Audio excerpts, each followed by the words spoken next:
سلام البنات، نتمنى ان شاء الله كامل تكونوا بخير وعلى خير، ومرحبا بكم في قناه الياسمينه. جبت لكم اليوم وصفه اللي طلبتوها بزاف مني، وهي وصفه الدزيريات. راني كل مره في كل فيديو نسافر انا وياكم عبر كامل التراب الوطني، خضراء رحنا لقسنطينه وسطيف والشرق الجزائري عموما كي درت لكم وصفه الابراج. واليوم رانا في الجزائر العاصمه اللي طرات بزاف هذه الوصفه. جبتها لكم بطريقه بسيطه بمكون يعني كما نقولوا حنايا السر تاعي فيها والاضافه تاعي فيها اللي غادي تعجبكم بالبزاف، اللي غادي تزيد لها الطراوه. نتمنى ان شاء الله تجربوا الوصفه وتدونوها. شوفوا هنا كيفاش جاتني تتفتت وحدها. نروحوا نشوفوا المقادير وطريقه التحضير مع بعض.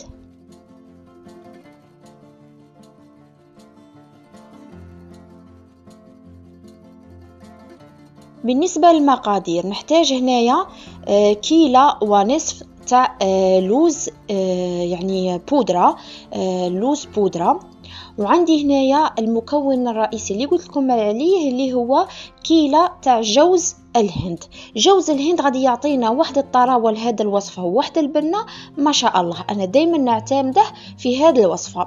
نحتاج هنا ملعقه كبيره تاع اكل معمره مليح تاع لافاني، ومبشور الليمون حبه صغيره.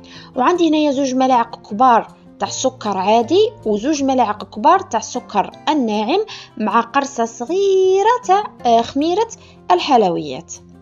نلمو يعني نخلط هاد النواشف اللي راهم عندي، ومن بعد نطحنهم في الروبو.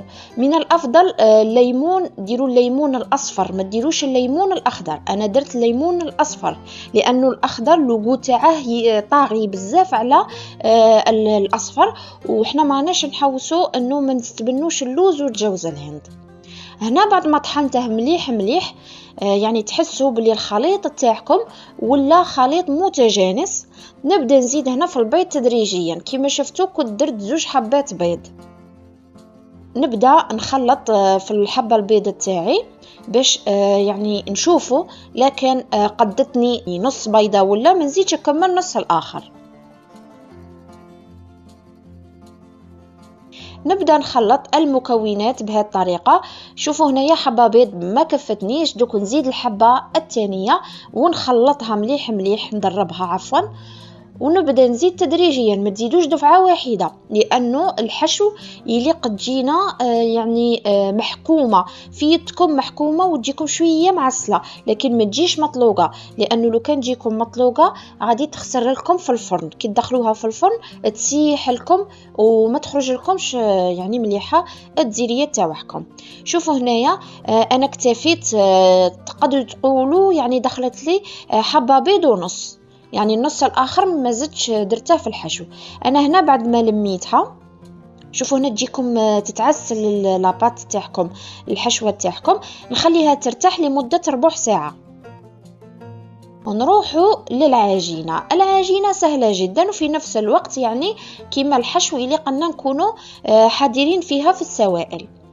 عندي هنا 3 كيلات تاع فرينه. راكم تشوفوا انا الكيله خيرت حاجه صغيره لانه ما غاديش ندير كميه بزاف. عندي هنايا قرصه ملح، عندي هنايا ملعقتين كما راكم تشوفوا صغيره تاع قهوه تاع لافاني، وعندي هنايا نص كيله تاع زبده. هنا تقدروا ديروا زبده، تقدروا ديروا زبده التوريق، وتقدروا ديروا السمن. عندكم ل3 اختيارات ناجحه. عندي هنايا ملعقه صغيره تاع يعني ملون الابيض باش لاباط تاعنا شويه تجينا بيضه. هذا الملون مليح بزاف يعني، والثمن تاعه ماشي غالي بزاف. نبدا نخلط. هنا من الاحسن انه الزبده تاعكم تكونوا ذوبتوها ديجا من قبل، يعني تكون شويه بارده باش في الخلط ما تحرقكمش، هذا ما كان. ومن بعد كي خلطتها وحسيتها دخلت في العجينه او في الفرينه تاعي عفوا، نبدا نبسسها بهذه الطريقه. طريقه التبسيس راها حاجه باينه، يعني باش الزبده تشمل لي كامل الفرينه.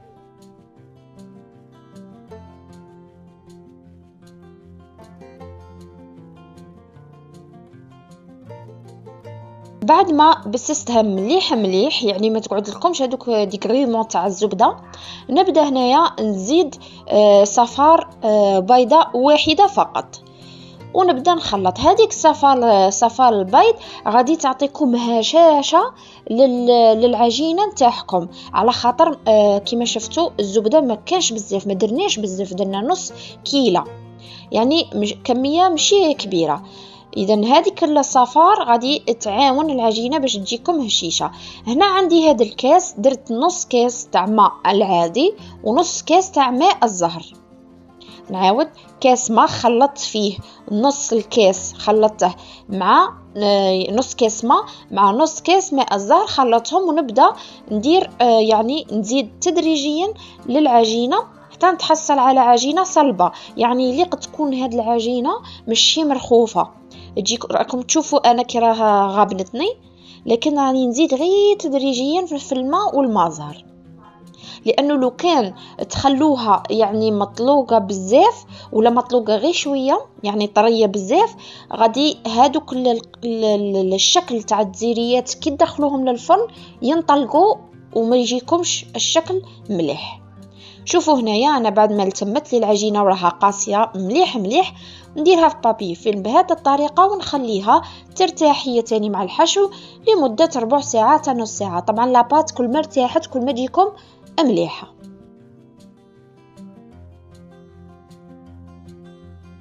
هنا بعد ما ارتاحت لي لاباط، طبعا انا راني زعما كيما تشوفوا راني نهضر بزاف وكاع باش نوريكم النصائح يعني ما تطيحوش في الاخطاء. هذا النوع من الحلويات فيهم بزاف لي ديتاي يليق لكم، يعني تنتبهوا لكلش. هنا غادي نبدا نخدم بكميه صغيره، لانه الورقه تاع الدزيريات تجي شفافه. طبعا هذا الوصفه اللي درتها لكم بدون آلة التوريق، وغادي نعطيكم استيس اللي عندها آلة التوريق، لكن انا نميل اللي ما عندهمش آلة التوريق باش تجيكم سهله وتسيوها. شوفوا هنايا حلوها بهذه الطريقه وتنوها على 3 كما شفتوا، يعني تنيت العجينه تاعي ونبدا نحل فيها بهذه الطريقه. حلوها بالمايزينا، يعني النشاء حلوها بالمايزينا اللي تعطيكم تاني هشاشه للعجينه تاعكم، وفي نفس الوقت يعني تكون بيضة العجينه تاعكم تزيد تبيض. يعني هادو نصائح يفيدوكم. العجينه الاولى نصايح خدمت بها وزدت حليت العجينه هذه الثانيه وما صورتها لكمش، كنت ديجا حليتها وبديت نخدم. حليت بالقرص 100 رقم 100. هاد الاقراص يجوا شحال من بيس، تشوفوا رقم 100. واللي عندها يعني اللي ما عندهاش آلة التوريق غادي يليق تشوفوا صباحكم تحت العجينه. دوك نوريكم لاستيس باش تعرفوا بلي راكم مليح، راكم نيشان. شوفوا هنايا ديروا الاصابع تاعكم تحت العجينه، كي تشوفوهم يعني يقعدوا يبانوا عرفوا باللي راكم في الرقم الصحيح. اما اصحاب آلة التوريق يعني حلوا العجينه تاعكم حتى من الاول من الكبير حتى الرقم ما قبل الاخير، يعني هذه بالنسبه اللي عندهم آلة التوريق وما يبغوش يخدموها بيديهم. كما راكم تشوفوا لاباط اللي بقات لي درتها في بابي فيلم مع العجينه اللي ما خدمتش بيها، ونخليها ترتاح، يعني نخلوها ترتاح ونعاودوا نخدموا بها عادي، ما تخافوش منها. بالنسبه للتشكيل، انا هنا التشكيل درت البوسيبل تاعي باش نوريكم وغادي تفهموني مليح مليح بطريقه الشرح. الكيردون ضروري جدا في هذا الخطوه. نديروا الكيردون من تحت، يعني على الخطوه الاولى اللي نبداو بها التشكيل، نديروا الكيردون تحت العجينه ونطلعوا العجينه الفوق ونقرصوا بيدنا الاخرى، ونبدو من بعد نقضبوا هذاك الكيردون ونديروه ما بين العجينه وبين يعني الحشو تاعنا، بين اللوز بين الحشو تاعنا، ونبدو نقرصوا ونعاودوا. يعني طبعا كي تقرصوا حاولوا يعني تمتنوا مليح باش ما تنحللكمش من بعد، ونبدو نخلو مساحه صغيره بين كل يعني هاد الانتناءات اللي راكم تشوفوا فيهم بهذه الطريقه. ونعاود عفوا الحشو تاعي يعني نحاول نضغط عليه شويه باش الحبه تهود لي، ونعاود نزير مليح هذاك الشكل اللي درته من قبل. يعني راني نقولكم ونعاود لكم الشكل او هذاك الشكل اللي خدمتوه من قبل، زيروه مليح مليح باش ما ينحللكمش في الفرن.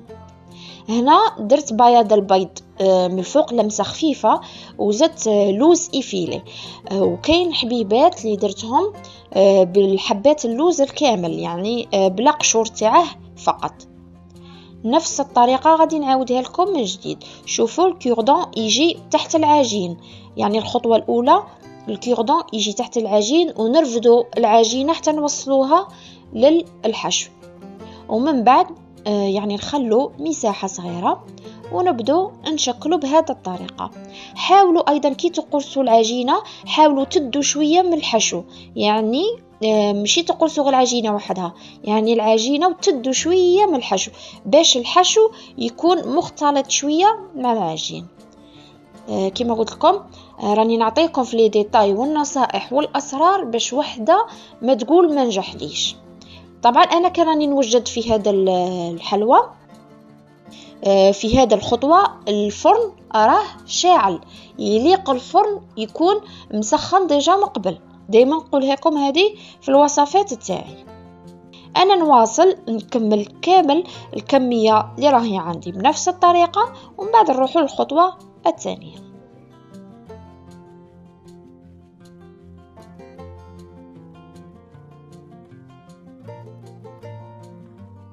ما كملت درتهم في بابي كويسون كما راكم تشوفوا، وندخلهم للمجمد. هذه الخطوة أنا دايما ما نستغناش عليها، نديروه في المجمد لمدة ربع ساعة. علاش المجمد في مدة ربع ساعة؟ لأنه المجمد يخلي لنا هذوك الشكل هذاك ما يروح لناش. كاين اللي بزاف اللي يقول لك يليق الدزيريات يباتوا ليله كامله عاده باش نطيبوهم عفوا للغدوه.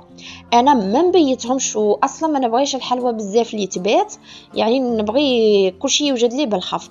لذلك انا الطريقه تاعي ولا النصيحه تاعي ولا السر ولا اللمسه تاعي انه ندخله للمجمد لمده ربع ساعه 10 دقائق كما تبغوا.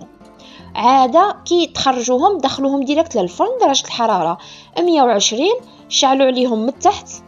كي تشوفوهم حماروا شوية من التحت عادة باش تطفوا التحت وتشعلوا من الفوق. نورمالمون راني يعني دايرت لكم لي ديتاي مسهلتها لكم، واللي عندها اي استفسار تخلي لي في الكومنتير. طبعا بعد ما طابوا من الفرن راني نتقب فيهم كما راكم تشوفوا، ونديرهم على العسيلة من الافضل تكون تاع المحلات، يعني فيها قو شباب، تكون من النوعية الجيدة ما تكونش تاع الدار. نبدا انايا كما قلت لكم نتقبهم من القاعده تاعهم باش الحشو تاعي يتعسل لي، يعني يوصل له الحسيله. شوفوا هذاك الشكل القريص تاع الانتناءات اللي درتهم ما راحوش، يعني قعدوا لي كيما درتهم، لانه المجمد هذا هو يعني السر تاع اللي تخلوها في المجمد. بعد ما خليتها نصف ساعه شوفوا الحسيله كامل شربتها.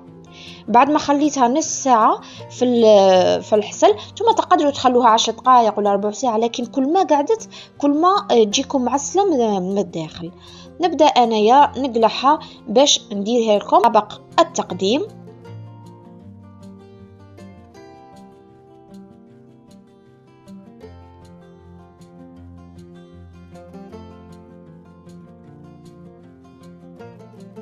انا هنا غادي نزيد لمسه اخيره، غادي ندير لهم يعني بايت اليمونتير كما راكم تشوفوا اللي تعطيهم هذاك البريق اللي يعني يعجبني. انا دائما يعجبني في الحلويات المعسله هذاك البريق يعجبني بزاف. تقدروا تستغنوا عليه ولا تقدروا ديروا اي اضافه راكم باغيينها. كاين مثلا اللي يستغني على اللوز يدير العقاش، يعني الخاص بالحلويات، هذاك تاني يجي ما شاء الله.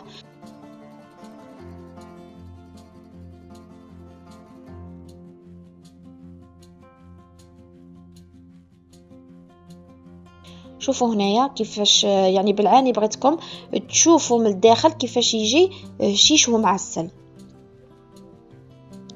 إذن هذه هي وصفتنا لنهار اليوم. حاولت قدر الإمكان تكون بسيطة وسهلة باش كامل تجربوها. درتها لكم بدون آلة التوريق باش تكون سهلة للمبتدئات اللي ما عندهمش آلة التوريق.